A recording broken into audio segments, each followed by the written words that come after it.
Hi there, and welcome to game 1 of the match between the World Championship match between Carlsen and Anand, played in Sochi, Russia. This first game was played on the 8th of November 2014 and features Anand with the white pieces and the defending champion Carlsen with the black. And unlike the previous World Championship match where Anand was starting with E4 and was meeting the Berlin wall defense and couldn't do anything with it, this time he starts with D4, and as you can see with the opening moves, we're landing up with the Grunfeld defense, which is one of the most popular ways of meeting D4 in top level chess. However, it's not normally part of the World Champion's common repertoire, so it's clear that Carlsen is planning to be bringing new things to the table, and that Anand's team will have to adapt to this really quickly. I'm going to continue through these opening moves and making some comments as I'm going along, because I'm really wanting to get to the meat of the game, which is coming a little bit later. So, in the face of an opening that he didn't quite expect, Anand decides to play a variation that's relatively quiet. It is far from being a normal theoretical type duel, but you can expect that once his seconds have picked apart the Grunfeld defense a little bit more, that a lot more interesting variations will be developing in the Grunfeld as the match progresses. And the typical situation as far as this type of Grunfeld defense is concerned is that it focuses on holding central tension without committing white's pawn to c3, which leaves it vulnerable to pressure from the G7 bishop. And as you can see, the way the exchange Grunfeld has progressed, the white, having placed his bishop onto the c3 square, is able to develop some sort of a long-range pressure against that what's commonly referred to as the Grunfeld bishop, sitting all the way off on g7. Now, what must be important here is that after white played knight f3, Carlsen went into about a 15-minute think here, and that it's clear from the amount of time that Carlsen's been thinking already at this stage of the game that his Grunfeld, this specific variation of the Grunfeld preparation, wasn't 100% part of his match preparation, whereas at this stage Anand was playing his moves a lot more easily. And the funny part about it is that this was all still very much part of the opening preparation, with Anand playing bishop g6 takes in g7 as the opening theory novelty, whereas the more common moves would have been g takes f3, knight e5, bishop e2, and c6. But with Anand playing bishop g7, king takes, g takes f3, knight e5, castling long. And it must be noted here also that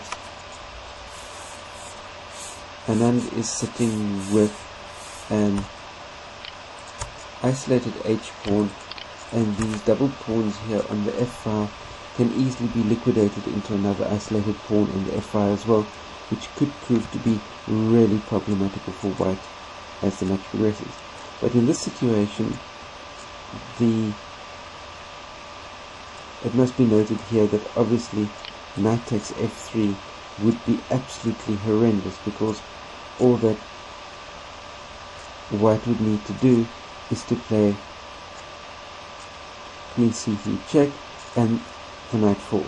So that was obviously definitely not a possibility here. So black plays c6, and it must be noted that at the moment white is well on his way to being a half an hour up on the clock and looking really secure. The game continued where Anand decides to play e takes d5 here, which completely ruins his pawn structure. I mean, yes, he's got some strong control over that e6 square, and will be able to eventually kick the knight away from its square on e4. But really, as compensation for that, he's now left doubled weak pawns on the f and the isolated pawn on the h. These are permanent weaknesses in the structure that are going to be really telling and allow black to get a serious amount of counterplay going forward. The game continued, and black's created a reasonable blockade on the dark squares, which is able to keep his pieces together. He's got a good blockade going around his king at the moment, which means that there is practically no way for white to be able to break through and get anywhere near the black king. So,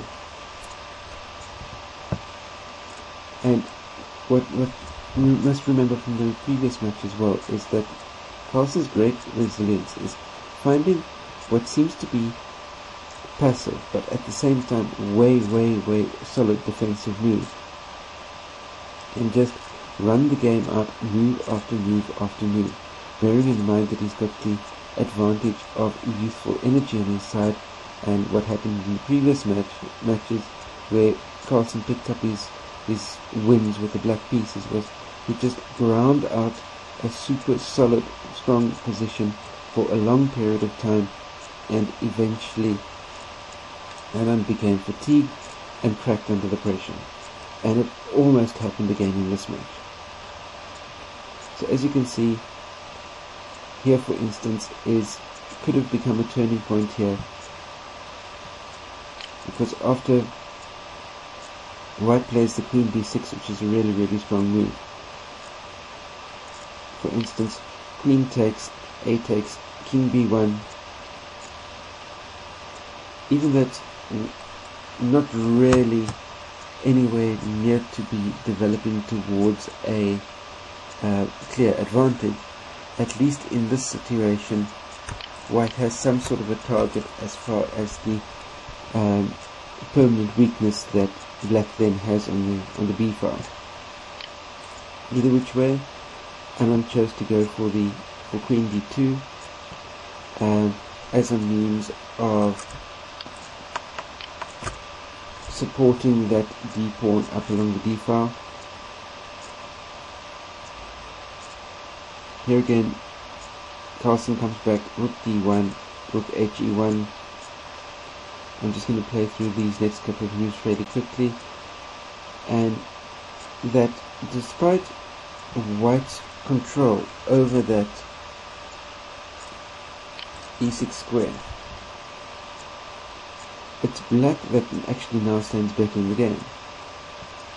As soon as he solidifies the defense of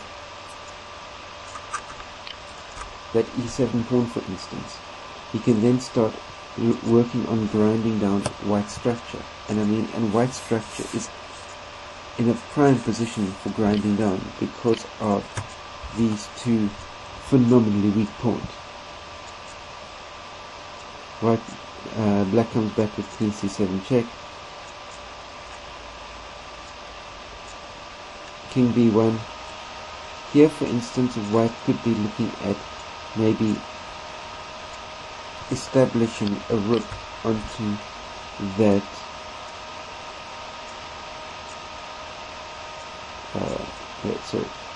correction.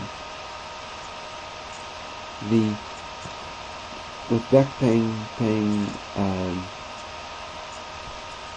rook c8 is obviously strengthening the threat down the c file, but at the same time it's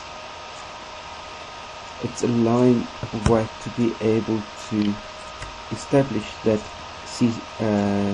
e6 rook, which could become problematical for black as the game progresses.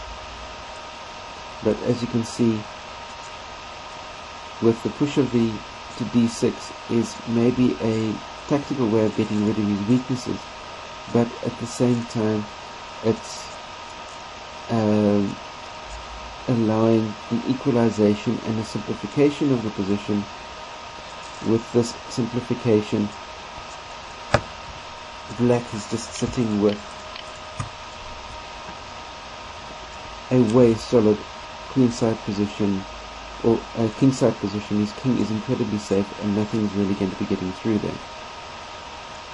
And that the pushing of the f pawn, for instance, here is as a way of defending against the threat along the lines of a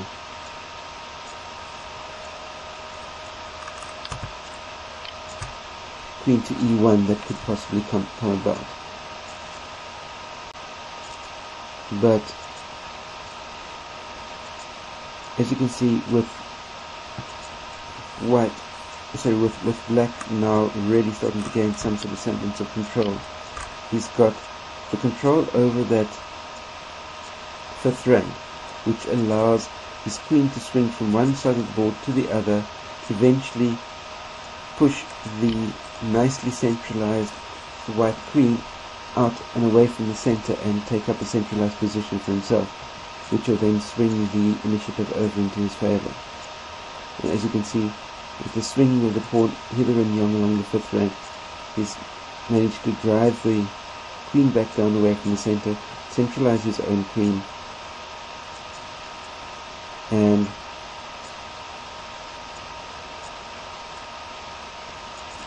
getting his queen brilliantly centralized, which swings the advantage solidly into black's favor. And what must be noted here is that move 40 is the first time control, and at this situation Anand is sitting with only about a minute and 15 seconds left in his clock, which is really not enough time to be able to deal with all the threats that white is coming up with at the moment. And as a result, he plays the incredibly passive queen f1, which just allows the pawn to come down to a4 and is really threatening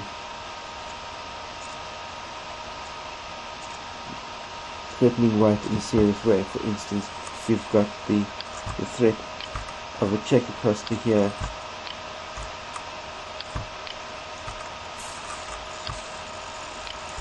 bring the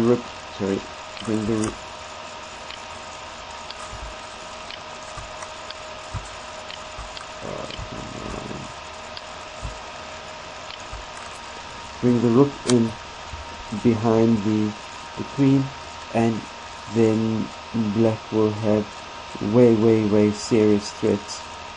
Or should I say, no, not even bring the rook down that way, followed up by bringing the rook wrong arrow, bringing the rook down onto e2, and a serious mating threat developing onto that b2 square.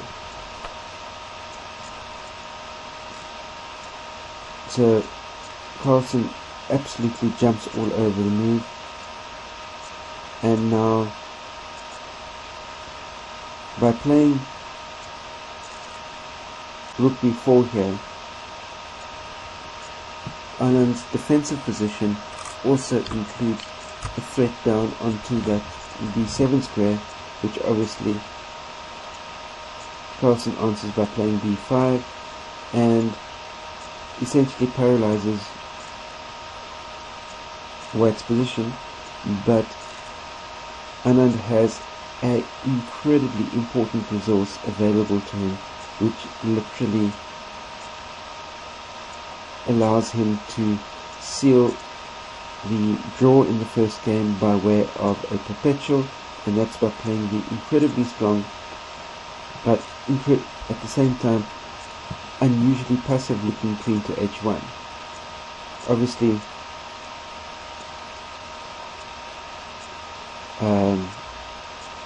Carlsen will have to drop the rook back to e7 to protect against a potential mating threat developing along the lines of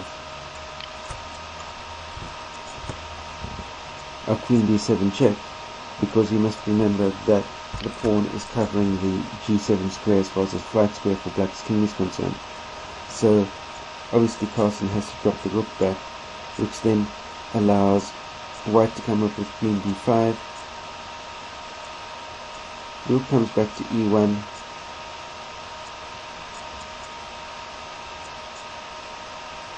and White plays queen d7 check with the perpetual happening between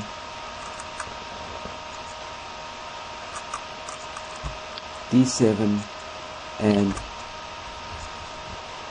h3, which, as you can see, playing itself out here, and in this position the players to agree to a draw. So that was how the first game of the match played itself out. Please post your comments and questions down below.